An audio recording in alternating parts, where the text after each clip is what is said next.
Hello sir, வணக்கம். Welcome to சதா garden. மாடிக்கு வந்திருக்கோம். செடி கொடியெல்லாம் பார்த்துட்ருக்கோம். சிறப்பாக இருக்குது. இன்றைக்கி ஒரு செடி செத்து இருக்கா இல்லை உயிரோடு இருக்கா, சாகிற நிலைமையில் இருக்கிற செடியை எப்படி காப்பாற்றுறது, அதுக்கு என்னென்ன சிம்டம்ஸ் உண்டு, என்னென்ன அறிகுறிகள் உண்டு, அதுக்கு என்னென்ன செய்யணும் அப்படிங்கிறத ஸ்டெப் பை ஸ்டெப்பாக சொல்ல போகிறோம். இதுக்கு 2 செடியை எடுத்திருக்கோம். அந்த 2 செடியை வச்சு உங்களுக்கு அந்த செடியினுடைய நிலைமை இறந்துருக்குன்னு எப்படி கண்டுபிடிக்கிறது, இது உயிரோடு இருக்குன்னு என்ன பண்ணுறது, சரி உயிரோடு இருந்தால் அது என்னென்ன செஞ்சு காப்பாற்றுறது அப்படிங்கிற பதிவுகளை நம்ம ரொம்ப விரிவாக அலசியிருக்கோம். இந்த பதிவு உங்களுக்கு பிடிச்சிருக்கும்னு நினைக்கிறோம். அதுக்கு முன்னாடி எங்களுடைய சதா கார்டன் சேனலை பார்க்குற பல அன்பர்கள் எங்களுக்கு சப்ஸ்கிரைப் பண்ணாமல் பார்த்துட்ருக்கீங்க, ஷேர் பண்ணலை, லைக் பண்ணலை. எங்களுடைய அன்பான சப்ஸ்கிரைபர் நண்பர்களுக்கு ஒரு வேண்டுகோள், புது நண்பர்களுக்கு ஒரு வேண்டுகோள், எங்கள் வீடியோவை கொஞ்சம் சப்ஸ்கிரைப் பண்ணுங்கள், லைக் பண்ணுங்கள், ஷேர் பண்ணுங்கள். வீடியோ பிடிச்சிருந்தால் ஹைப் பட்டனையும் தட்டி விடுங்க. நீங்கள் செய்கின்ற ஒவ்வொரு செயலும் உங்களுடைய சதா கார்டன் சேனலை வளர்ச்சிக்கு கொண்டு போகும். நாங்கள் இதெல்லாம் உங்களிடமிருந்து ரொம்ப ஆர்வத்தோடு எதிர்பார்க்குறோம். நீங்கள் செய்கின்ற ஒவ்வொன்றும் எங்களுக்கு புது புது வீடியோக்கள் பதிவு செய்ய தூண்டும். இந்த பதிவுக்குள்ளே போகிறதுக்கு முன்னாடி மீண்டும் சொல்கிறோம், ஒரு இறந்த செடியை எப்படி கண்டுபிடிக்கிறது, கொஞ்சம் உயிரோடு இருக்குது அப்படின்னா அது எப்படி உடனடியாக ட்ரீட்மெண்ட் பண்ணி அந்த செடியை உயிருக்கு கொண்டு வர்றது அப்படிங்கிற பதிவை இன்றைக்கி வீடியோவில் பார்க்கலாம். இந்த வீடியோக்குள்ளே போகலாம் வாங்க.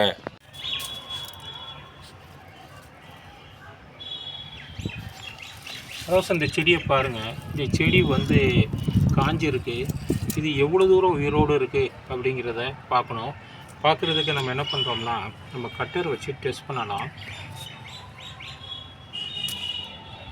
இங்கே பாருங்கள், பச்சையுமே இல்லை.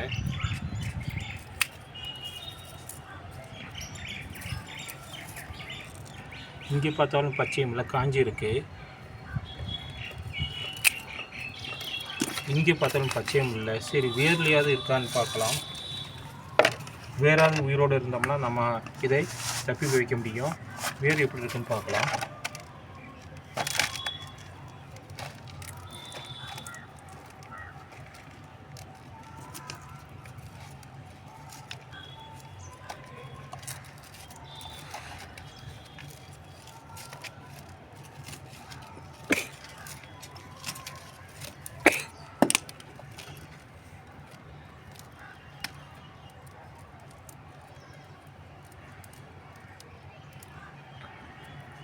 வேறு உயிரோட இருக்கான்னு பார்க்குறதுக்கு வேரை கட் பண்ணி பார்த்தா தெரியும். வேரும் கருப்பாக இருக்குது பாருங்கள். வேர் இவ்வளோ கருப்பாக இருக்குன்னு பாருங்கள். இது காஞ்சி போச்சு. இது பிழைக்க வைக்கவே முடியாது. இது இறந்து போனது. இது வேஸ்ட்டு. அடுத்து இன்னொரு செடியை பார்க்கலாம்.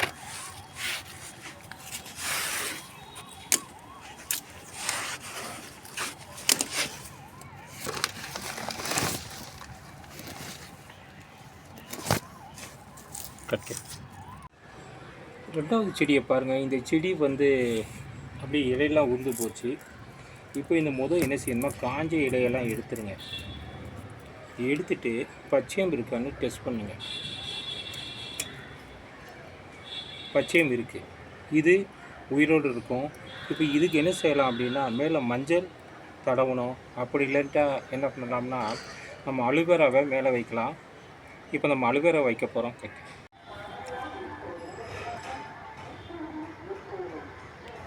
இதுக்கு அலுவேராவை சொல்யூஷனாக நம்ம தடவுறோம். தடவி அப்படியே மேலே வச்சு விட்டால் போதும்.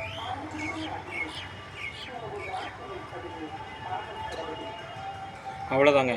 இப்போ இந்த செடியை நம்ம உயிர்ப்பிக்கலாம். இதுக்கு நம்ம என்ன செய்யணும்னா, அந்த ஏரோவேஷன் பண்ணணும். நல்லா காற்று போகிற அளவுக்கு பண்ணணும்.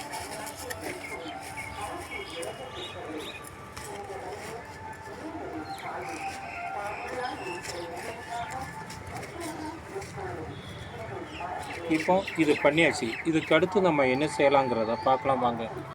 ஹலோ சார், இந்த செடியை பார்த்தோம். மேலே அலுவேரா வச்சுருக்கோம். இதுக்கு இன்னும் என்னென்ன ட்ரீட்மெண்ட் பண்ணணும், அப்போ தான் உயிர் பிழைக்கும் அப்படின்னா, அந்த தண்டு கருப்பாக இருக்கா பச்சையாக இருக்கான்னு பார்த்தோம். தண்டு பச்சையாக இருக்குது. வெட்டப்பட்ட இடத்துல என்ன பண்ணணும் அப்படின்னா, மஞ்சத்தூள் வைக்கணும்னு சொன்னோம். இல்லாட்டா அலுவேரா வைக்கலாம்னோம். வச்சாச்சு.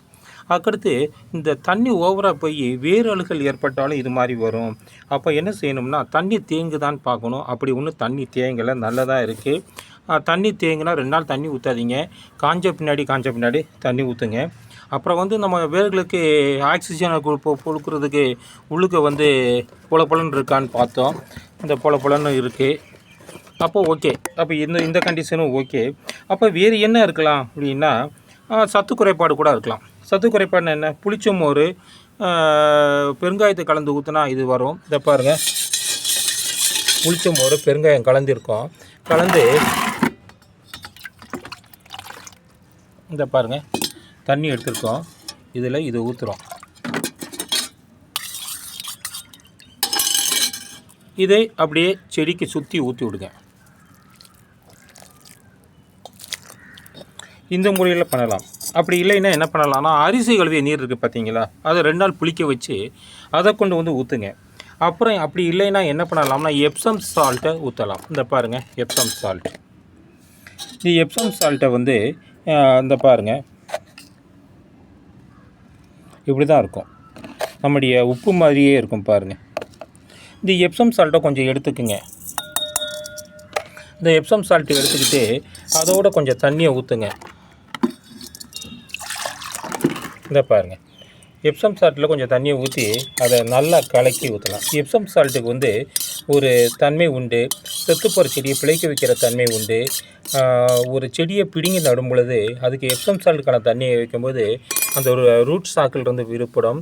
அதே மாதிரி வந்து அதிர்ச்சியிலிருந்து விடுபடும்லாம் சொல்லுவாங்க. அப்படிப்பட்ட எப்சம் சால்ட் தண்ணியை வந்து நம்ம செடிக்கு ஊற்றலாம். ஓகே. அதுக்கடுத்து என்ன செய்யலாம்னா கற்றாழை கரைசல் ஊற்றலாம். அது ரூட்டிங் ஏஜெண்ட்டாக செயல்படும். இந்த டீ டஸ்ட்டு நம்ம பண்ணலாம். அது நைட்ரஜன் சத்து ரொம்ப இருக்கிறனால செடிக்கு உதவும். இந்த டீ டஸ்ட்டு வந்து என்ன பண்ணுறது அப்படின்னா இந்த பாருங்கள் ஓரத்தை கொஞ்சம் தள்ளிக்குங்க.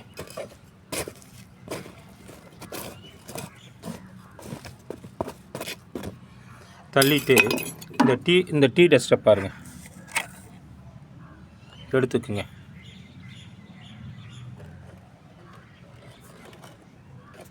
போட்டு தள்ளி விட்டுருங்க. அவ்வளோதாங்க. இது மாதிரி பண்ணுறதுனாலையும் இருக்கலாம். டீ டஸ்ட்டில் நைட்ரஜன் இருக்கிறதுனால அது நமக்கு வந்து இந்த செடிக்கு தேவையான தரும். இந்த தண்ணி வேலைமை பார்த்தோம். செடிக்கு தண்ணி அடிக்கும்போது அதை மேலே அந்த இலைகளுக்கும் தண்டுகளுக்கும் ஸ்ப்ரே பண்ணணும், வெயில் காலமாக இருக்கிறனால. அதுக்கடுத்து மண்ணை கிளறி தொழு உரம் இல்லாட்டா மண்புழு உரம் வைக்கணும். இதெல்லாம் வச்சிட்டோம். இதில் நம்ம தவிர்க்க வேண்டியவன்னு எடுத்துக்கிட்டால் ஓவர் வாட்டரிங் தவிர்க்கணுங்க. தண்ணி அதிக அளவு ஊற்றவே கூடாதுங்க. அதுக்கடுத்து வெயில் அதிகமாக இருக்கிறனால இதை க்ரீன் நெட்டில் மாற்றணும். இப்போ இங்கே இருக்கிறது நாங்கள் என்ன பண்ண போகிறோம்னா க்ரீன் நெட்டுக்கு உள்ளுக்கு தூக்கி வச்சுருவோம். ஓகே. எல்லாமே செஞ்சியும் துளிர் வரல அப்படின்னா என்ன செய்யணும் அப்படின்னா இது உறக்க நிலையில் இருக்குதுன்னு அர்த்தங்க. இந்த உறக்க நிலையில் இருந்தால் என்ன பண்ணணும், ஃபஸ்ட்டு நம்ம இதை இலைகள்லாம் பிடுங்கணும், மேலே கத்தரிச்சு விடணுங்க. இது ஏற்கனவே மொட்டையாக தான் இருக்குது, இதுக்கு மேலே ஒன்றும் பண்ண முடியாது. அப்போ என்ன செய்கிறோம் அப்படின்னா புளிச்ச மோர் பெருங்காயத்தூளை நம்ம ஊற்றுறதுனால அது பூஸ்டராக இது செயல்படும். இதில் பொட்டாசியம் இருக்குது, சல்ஃபர் இருக்குது. இது வந்து உறக்க நிலையை மீட்டு வர உதவுங்க. வேறு என்ன செய்யலாம் அப்படின்னா அந்த ஆஸ்பிரின் மாத்திரை இருக்குது பார்த்தீங்களா, கடையில் விற்பாங்களா ஆஸ்பிரின் மாத்திரை, அதை நல்லா தூளாக்கி தண்ணியில் கலந்து செடிக்கு கொஞ்சம் தள்ளி சுற்றி ஊற்றி விடுங்க. ஆஸ்பிரின் மாத்திரையில் வந்து ஒரு புத்துணர்வு தருகின்ற ஒரு ஏஜென்ட் இருக்குங்க. அது செடியை உறக்க நிலையிலிருந்து மீக்குங்க. அதுக்கடுத்து என்ன பண்ணலாம் அப்படின்னா இயற்கை வேர் பூஸ்டரை பயன்படுத்தலாம். அது என்னங்க இயற்கை வேர் பூஸ்டர் அப்படிங்கிறீங்க? தேன் தாங்க. அந்த தேனை எடுத்துக்குங்க. கொஞ்சம் தேன் எடுங்க, ரொம்ப எடுக்க வேண்டாம். அது 1 ஸ்பூன் அளவு தேன் எடுத்துக்குங்க. ஒரு 2 டம்ளர் தண்ணியில் கலந்து செடிக்கு சுற்றி ஊற்றி விடுங்க. சார் எறும்பு வராதா அப்படின்னு கேட்பீங்க. எறும்பு வராது, ஏன்னா கொஞ்சம் தானே எடுத்துருக்கோம். ஊற்றி விடுங்க. தேன் கலந்த நீரை ஊற்றலாம். இயற்கை பூஸ்டராக செயல்படும். அது உறக்க நிலையிலிருந்து மீட்க உதவும். அப்படி இல்லையா அது இதுக்கு மேலே ஏதாவது இருந்தால் சொல்லுங்கள் சார் அப்படிங்கிறீங்களா? உருளைக்கிழங்கை வீட்டில் வேக வைக்கிறீங்க இல்லையா, அந்த தண்ணீரை ஆற வச்சு செடிக்கு வந்து ஊற்றுங்க. அதில் பொட்டாசியமும் ஸ்டார்ச்சும் இருக்குது. பொட்டாசியம் அந்த செடி உறக்க நிலை மீட்கும். ஸ்டார்ச் வந்து நுண்ணுயிர்களுக்கு சத்தை கொடுக்கும், வேர்களுக்கு சத்தை கொடுத்து மொட்டுக்களை துளிர்க்க வைக்கும், மிக வேகமாக வளர வைக்கும், புதிய தளிர்களை உருவாக்கும். அப்படியா? வேறு என்ன இருக்குன்னா, கற்றாழை ஜெல்லை எடுத்துக்கோங்க, மஞ்சளை கலந்து ஊற்றுங்க. இது ஊற்றுறதுனாலையும் இது சிறப்பாக வளரும். இது மாதிரி நம்ம செய்கிறனால ஒரு வாரத்தில் நம்ம செடியானது அதிகளவு துளிர்களுடன் வளரும். இந்த பதிவு உங்களுக்கு பிடித்திருக்கும்னு நினைக்கிறோம். இந்த பதிவு பிடிச்சிருந்தால் இந்த சதா கார்டன் சேனலுக்கு ஒரு லைக் பண்ணுங்கள், ஒரு சப்ஸ்கிரைப் பண்ணுங்கள், ஒரு ஷேர் பண்ணுங்கள். சதா கார்டன், தேங்க்யூ.